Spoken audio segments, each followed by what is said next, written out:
في حي فيلا كروزيرو الفقير بريو دي جانيرو، حيث تطلق الرصاصة أسرع من الأحلام. ولد أدريانو ليت ريبيرو سنة 1982. كان الحي موطناً للفوضى، لكنه كان أيضاً مسرحاً لصوت الكرة التي تركل بين الحيطان. والده ألمير كهربائي صارم. كان أدريانو أصغر الإخوة، لم يكن كثير الكلام. في سن 10 صار يعرف في الأحياء باسم اليسارية بسبب قدمه التي كانت تقذف الكرة كقذيفة. حين وصل إلى فلامينغو لم يكن كأي ناشئ آخر. بنيته الجسدية، قوته، تسديداته. في سنة 2001 وبينما لم يبلغ بعد 19 انتقل إلى انترناسيونال مقابل 13 مليون يورو. في أول مباراة ودية له ضد ريال مدريد سدد كرة جعلت المدرجات تصمت للحظة. قال أحد المراقبين: ليست قدماً، إنها مدفع. لكن إنتر رغم إعجابهم رأوا أنه لم ينضج بعد، فأعير إلى فيورنتينا، وهناك أظهر ومضات موهبة حقيقية. سجل 6 أهداف في 15 مباراة رغم أن الفريق كان يصارع الهبوط. في موسم 2002 إلى 2003 لعب مع بارما، وهناك ولد الوحش الحقيقي. بجوار أدريان موتو شكل ثنائياً رهيبة، سجل 15 هدفاً وصنع 5 في 28 مباراة. لم يكن فقط يسجل بل كان يرعب. الدفاعات الإيطالية التي تعودت على القوة البدنية وجدت في أدريانو تحدياً غير مألوف. طوله 1.98 سنتيمتر، وزنه، قوته، ركلته اليسارية، كل شيء فيه كان مبالغاً فيه. بطريقة ساحرة عاد إلى إنتر موسم 2003 إلى 2004 وسجل 12 هدفاً في النصف الثاني فقط. ثم جاء موسم الانفجار الحقيقي 2004 إلى 2005. Potrebbe andare in azione personale, si allarga, parte il suo tiro, e gol, e gol, e gol, e gol, e gol, Adriano, 44 secondi, Adriano, vai tentare aí, Adriano, gol! حيث سجل 28 هدفاً في كل البطولات، منها 16 في الدوري و10 في دوري الأبطال وهدفين في الكأس. أصبح هو الرمز الجديد في سانسيرو. الجماهير أطلقت عليه لقب الإمبراطور، والكل صدق أنه خليفة رونالدو المنتظر. في صيف 2004 ارتدى قميص البرازيل في كوبا أمريكا. لم يكن مجرد لاعب بل البطل الحقيقي. سجل 7 أهداف، منها هدف قاتل في النهائي ضد الأرجنتين في الدقيقة 93.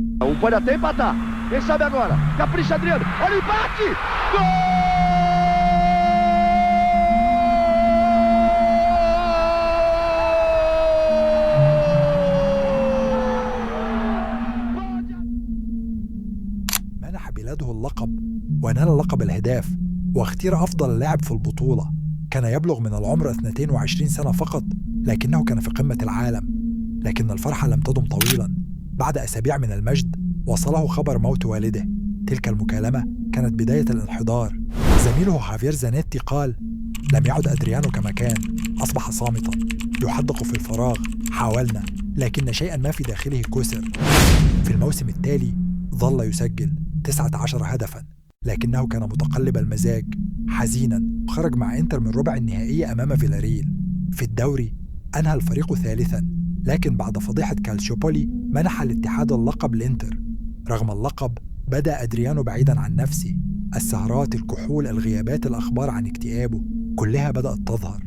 في موسم 2006 إلى 2007 لم يسجل سوى 6 أهداف في 26 مباراة، وكان يعاني من زيادة في الوزن وتراجع في اللياقة وغياب عن المعسكرات.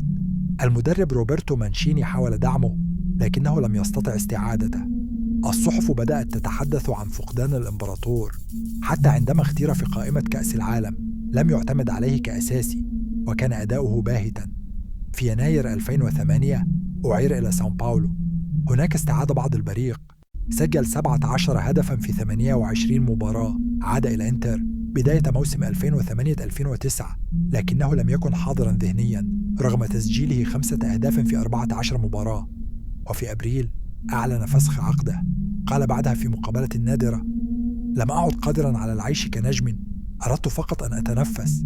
عاد إلى فلامينغو.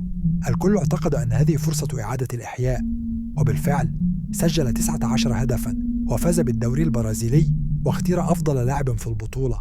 بدأ أنه يعود، لكن خلف هذه العودة كان التعب حاضرا. الضغط الإعلامي، المقارنات، الشعور بالذنب تجاه من خذلهم، كلها تراكمت. في بداية عام 2010 عاد أدريانو لمنتخب البرازيل في بعض الوديات، وكان الأمل قائما أن يكون حاضرا في كأس العالم بجنوب إفريقيا، لكنه لم يستدعى. المدرب دونجا فضل لاعبين أكثر التزاما. قال بعدها أحد أعضاء الجهاز الفني: لا نحتاج موهبة لا نعرف إن كانت ستأتي صباح المباراة. كان واضحا أن الثقة قد فقدت، ورغم أرقامه الجيدة مع فلامينغو إلا أن الكواليس كانت تشير إلى مشاكل سلوكية لا تتوقف. تأخر عن التدريبات، غاب عن معسكرات، الصحافة التقطت له صورا في حفلات طوال الليل. في يونيو عام 2010 انتقل إلى روما في صفقة مجانية. الصحف عنونت: عودة الإمبراطور إلى أوروبا. لكن ما حدث كان مهزلة. لم يسجل أي هدف في 7 مباريات، وزنه زاد بشكل ملحوظ، وانقطعت علاقته بالفريق قبل نهاية الموسم. عقده فسخ وغادر العاصمة الإيطالية كمن لم يأتي أصلا. عاد إلى البرازيل من جديد، وهذه المرة مع كورينثيانز. الفريق كان يضم أسماء مثل رونالدو وروبرتو كارلوس، فظن البعض أن أدريانو سيجد في محيطه بعض الانضباط، لكنه لم يجد سوى الظلال. الإصابات لاحقته، وزنه بقي خارج السيطرة، وفي إحدى المباريات تعرض لقطع في وتر العرقوب. جلس 6 أشهر خارج الملعب، ثم عاد وسجل هدفا وحيدا، لكن الجمهور كان قد مل الانتظار. غادر كورينثيانز بعد أقل من سنة وعاد إلى فلامينغو، لكن العلاقة كانت أكثر بروداً هذه المرة. لم يخض أي مباراة رسمية، واكتشف لاحقاً أنه يتعاطى الكحول بشكل مفرط، وبدأت الأخبار تربطه بعصابات محلية من فيلا كروزيرو. في إحدى المرات صور مع مجموعة من الشبان المسلحين ما اضطره لتقديم بيان رسمي بأنه يزور أصدقاء قدامى. في 2012 تعاقد مع أتلتيكو باراناينس، ولعب معهم 4 مباريات فقط دون أن يسجل. بعدها اختفى. لم يعلن اعتزاله رسمياً، لكنه لم يلعب مجدداً على مستوى النخبة. في 2015 فاجأ الجميع بتوقيع عقد مع ميامي يونايتد، أحد أندية الدرجة الرابعة في أمريكا. لم يخض أي مباراة رسمية واختفى مجدداً. وفي 2016 ظهر في مقابلة تلفزيونية ببطن بارز ووجه شاحب، وقال ببساطة: أنا بخير، لا أحتاج أكثر من ذلك. بعيداً عن الكرة، عانى أدريانو من مشاكل نفسية حادة. أقر لاحقاً بأنه دخل في نوبات اكتئاب عميقة بعد وفاة والده. قال: لم أكن مستعداً لفقده، لقد علمني كل شيء، وعندما مات شعرت أنني لا أستحق ما وصلت إليه. حاول بعض الأطباء النفسيين مساعدته، لكنه لم يكن مستعداً للعلاج. بعض أصدقائه في الطفولة أكدوا أنه كان يرفض الحديث عن مستقبله، وكان يعيش يوماً بيوم، ينام نهاراً ويسهر ليلاً. في إحدى الليالي أطلق النار في الهواء من شرفة منزله كصرخة فارغة في سماء لا تسمع. في عام 2020 اعتزل رسمياً، لكن لم يكن أحد ينتظر هذا التصريح أصلاً.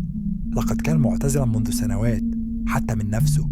في السنوات الأخيرة يعيش أدريانو في شقة متواضعة في بارا تيهوكا، لا يخرج كثيراً، ولا يملك فريقاً إدارياً ولا حسابات نشطة على وسائل التواصل.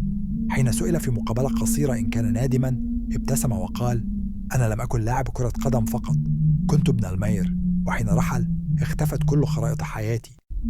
أدريانا لعب 380 مباراة، سجل 161 هدفاً، صنع 45، حقق 4 ألقاب دوري إيطالي ولقبين في كأس إيطاليا وكوبا أمريكا وكأس القارات. لكنه سيظل في الذاكرة كلاعب لم يخذله جسده، بل خذلته الحياة. لم يكن أدريانو قصة صعود وسقوط عادية، كان حكاية عن شاب اختبر بأقصى اختبار حين كان في قمة المجد. لم يفشل، بل استنزف وأرهق، وترك اللعبة لأنه لم يعد يملك قلبا يلعب به.